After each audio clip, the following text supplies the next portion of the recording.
Welcome, future historians. You've just enlisted in one of the most challenging and rewarding academic missions you'll ever face, an advanced placement social studies course.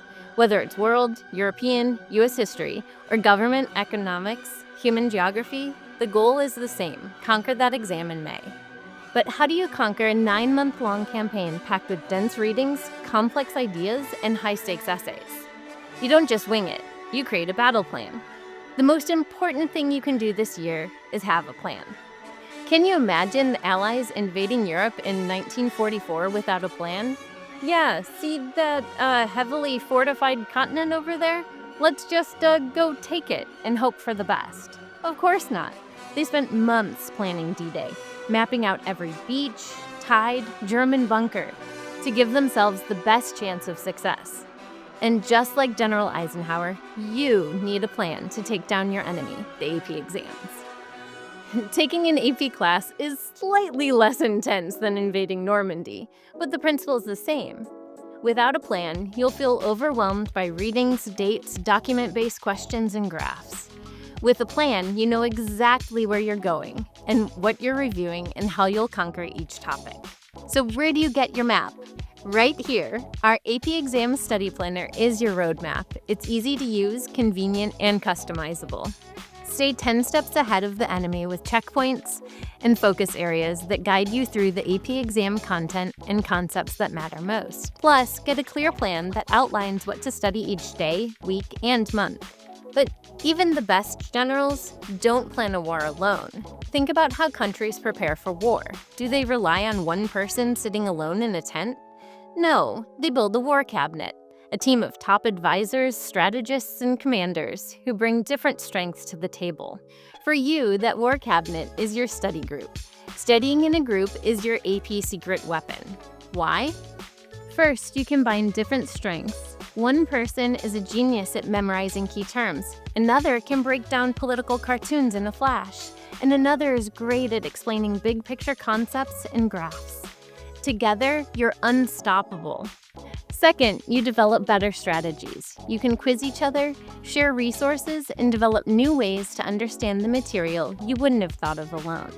Third, accountability. Generals don't skip war meetings. When your team depends on you to explain the causes of the French Revolution, you won't forget that study session. Finally, it's a morale boost. Even Eisenhower needed his team to keep his spirits up.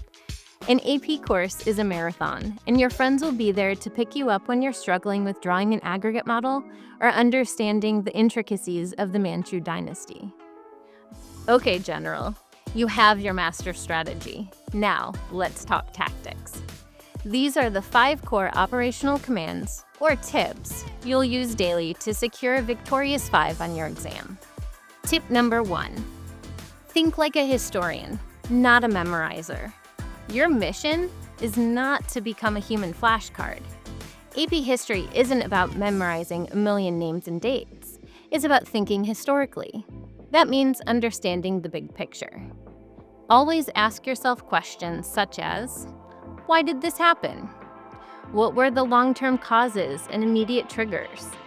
What changed and what stayed the same over this period? This is called continuity. It's a tremendous AP skill. And who benefited from this event, and who was left out or harmed. Use tools such as timelines and cause and effect charts to visualize these connections. The material starts to stick when you see history as a web of connected stories instead of a list of facts. Tip number 2, turn passive reading into active investigation. Jot down bullet point answers. For example, if you read about Marbury versus Madison, you note 1. Why it matters. It established judicial review, giving the Supreme Court its power. 2. How'd they test it? On a free response question, asking how the judicial branch's power has evolved. The next day, try to reconstruct those points from memory. This technique, called active retrieval, forces your brain to build the strong neural pathways needed for long-term recall. When the exam asks you to apply the necessary and proper clause, the information will be hardwired. Tip number 3, practice your maneuvers right early and often. The free response section, DBQs and LEQs, can feel like a final boss battle. Don't be intimidated. You don't start by writing a perfect essay. You start with small, controlled maneuvers. Focus on the fundamental building blocks of all historical writing: claim, evidence, explanation. Make a claim or an argument. Support it with specific evidence from a document or your own knowledge, and explain how that evidence proves your claim. Start by just writing single paragraphs. Time yourself occasionally. Can you write a solid paragraph in 10 minutes? Then 8? Pacing is crucial on exam day. Practicing now removes that anxiety later.